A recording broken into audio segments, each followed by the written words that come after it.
আসসালামু আলাইকুম viewers, welcome to my channel yummy cooking BD. আজ আপনাদেরকে তৈরি করে দেখাবো ক্যাপাচিনো।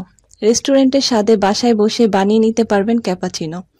ইলেকট্রনিক বিটার ও কফি মেশিন ছাড়াই তৈরি করে ফেলুন ক্যাপাচিনো।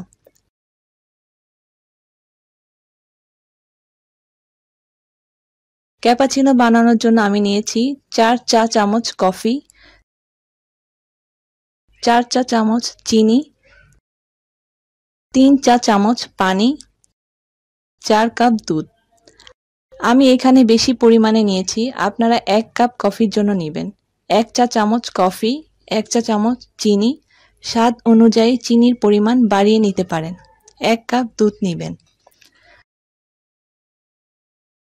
ক্যাপাচিনো বানানোর নিয়ম হলো, প্রথমে একটি হাঁড়িতে সম্পূর্ণ দুধটুকু ঢেলে চুলায় মিডিয়াম আঁচে গরম করতে বসিয়ে দিব।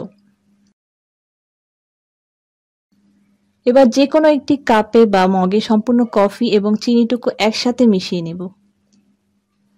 তাই একটি চামচের সাহায্যে ভালো করে খুব জোরে জোরে 10 থেকে 12 মিনিটের জন্য বিট করতে হবে।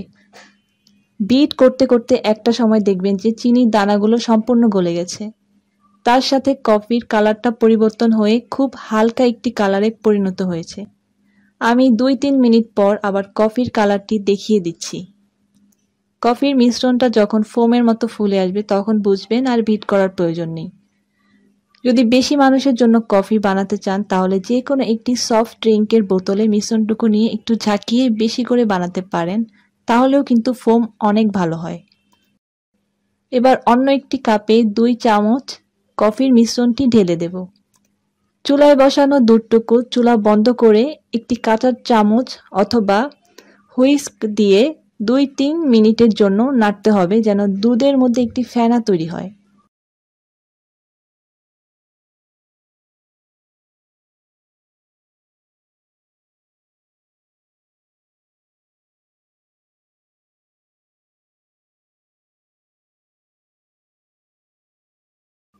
এবার সম্পূর্ণ কফির মিশ্রণটির মধ্যে সম্পূর্ণ দুধটুকু অবশ্যই এক সাইড থেকে ঢালতে হবে। দুধটুকু ঢালার পর দেখবেন যে কফির উপরে খুব সুন্দর ফোম চলে এসেছে। ডিজাইনের জন্য চাইলে একটু বিট করা কফি অথবা একটু চকলেট পাউডার দিয়ে পরিবেশন করতে পারেন। বাসায় তৈরি ক্যাপাচিনো।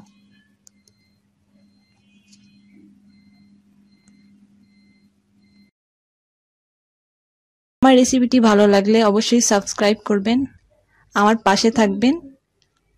আপনারা ভালো থাকবেন, সুস্থ থাকবেন। আল্লাহ হাফেজ।